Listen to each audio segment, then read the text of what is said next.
I want to show you now how to do the Sharpie marker portion of this painting. And this is a Sharpie ultrafine marker. And first I want to show you what to not do. You do not want to outline your flower such that every petal is outlined. That's not our goal in this at all. Instead, we want to be a little more careful. I usually start by beginning and going around the outer edge and not highlighting every line, but instead being kind of irregular, kind of starting and stopping, letting my hand shake, and when I get to the base of the petal, I'm just going to stop for now. And I'm just going to kind of squiggle and scritch, kind of have some fun. Now here's an interesting one. This one crosses. So is this petal in front of the other ones or behind? I'm going to say it's in front. So I'm going to draw lines so it's very clear when these go behind that they are going behind. This one's going to go in front. Here's one here. I think I'll just drag this one out a little further. And I'm going to make this one go behind. Again, not every line. If there's some irregularities, I'm going to emphasize those actually. So as I go along the edge, I can see it kind of jiggy jogs in and out, and I'm going to take advantage of that. I'm going to do this one. I think I'll bring it up like this. This one I think I'll put behind. This one looks like it's in front. And I'm going to go around the whole flower doing this. I am not filling in this gap in between. In fact, in a good design, we wouldn't have a lot of gaps like that. I'm showing you this one I made very quickly because the colors were lighter than the ones we made. So, be back in a second. I've now gone around the whole outer edge, kind of roughing in the petals. And at this point, I'm going to start stepping into the larger colored area now. And what I want to look for is areas where the color changes. If you'll see right here, it's yellow here and orange. So there's kind of a line in between those. And if those line emphasizes a direction moving from the center of the flower out towards the edge, I'm just going to kind of trace those. Again, I don't care if I do a really good job or not, but anywhere there's a color change, I'm just going to kind of mark it. And if I think there's a color change, it's there. I don't bother agonizing over, is it really there? Is it enough of a color change? I just do it.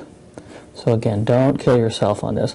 And don't make every line exactly half an inch long like spokes on a bike.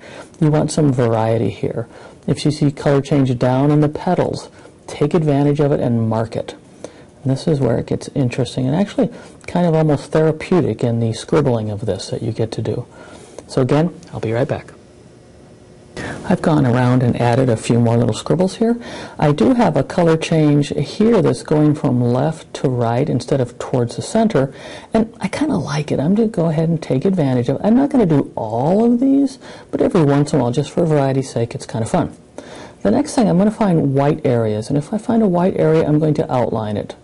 Doesn't have to be perfect. Just kind of scribble around it pretty quickly. These will really make these pop and be interesting. The next thing I want to do is find the center of the flower. I want to emphasize the center. And this one, I can kind of see there's some darker areas that kind of go here and around over to here. So I'm going to say that's the center. And I'm just going to kind of scritch it and kind of draw it so the arms of it do point out towards the outer edge. You can see I need a little bit more here perhaps. I see a large area here with nothing, so I might just extend some of these in a little bit.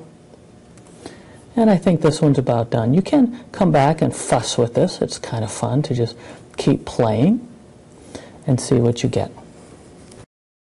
This will work on the stems and the leaves. I like to do the leaves first. So I'm going to start with the leaf on the left, and I'm going to roughly outline it. Again, I'm not going to do a good job. I'm just going to be kind of scritchy and irregular.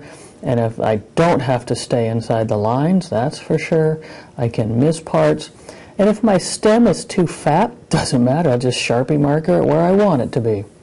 So I'm going to do the one on the right-hand side now. I just kind of roughly go around. The next thing I'm going to do is work inside the leaves and try to, best I can, create some veins. And I know in these I want the vein in general to go from the middle, from the bottom of the stem up towards the tip, or maybe this is the tip on this one. So I'm going to see if there's any color changes that kind of lead me that way. I've also got some holes here, so I'm going to outline those in white.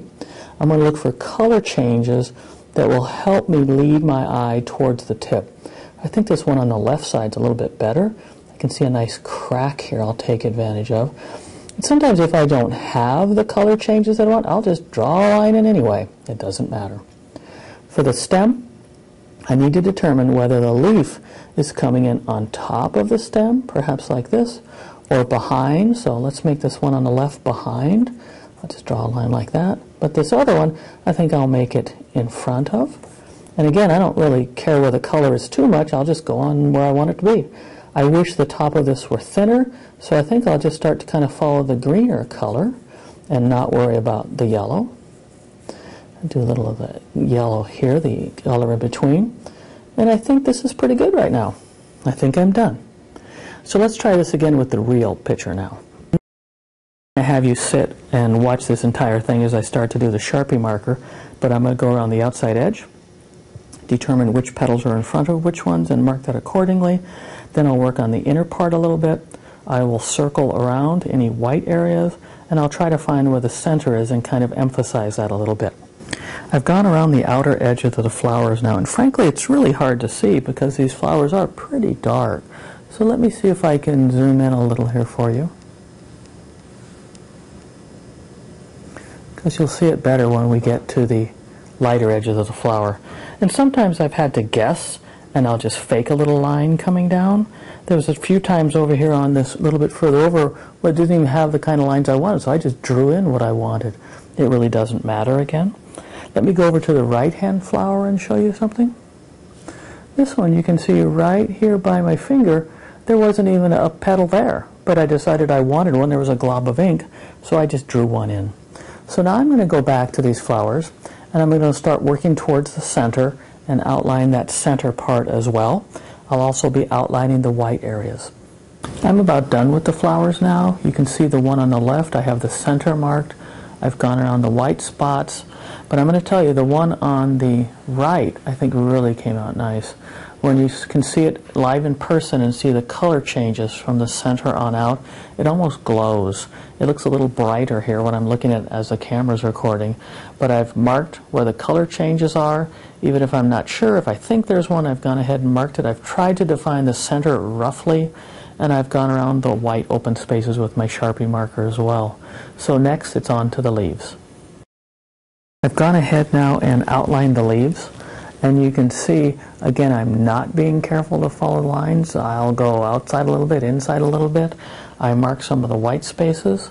I kind of had fun with this one on the top left. I like that one a lot. Here in the middle I had two leaves, and I had to decide which one was on top of the other one, so I just made a choice and drew the lines to indicate that.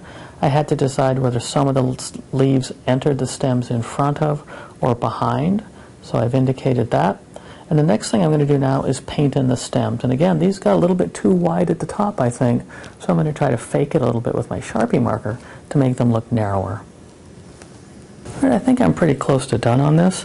I've attempted to make the leaves look, the veins on the leaves to be painted in, and tried to make the stems look a little narrow. I'm not sure how successful I was. This one on the right really looks pretty fat. I kind of remembered too late to bring in my line and make it thinner at the top. I also tried to mark some of the color changes in the stems and in the leaves, again trying to emphasize which direction the veins should be going, even though I'm just faking the whole thing. So I hope you've enjoyed this, and I hope you end up making a lot of fingernail chrysanthemums. They're great fun. I did forget to mention, one of the things when you're done with a painting, one of the things that really brings it to life is to get a mat on it. So remember, I started with an outline that should be just outside the edge of my mat. So let me grab a mat just as a little example here, so you can see what this looks like now.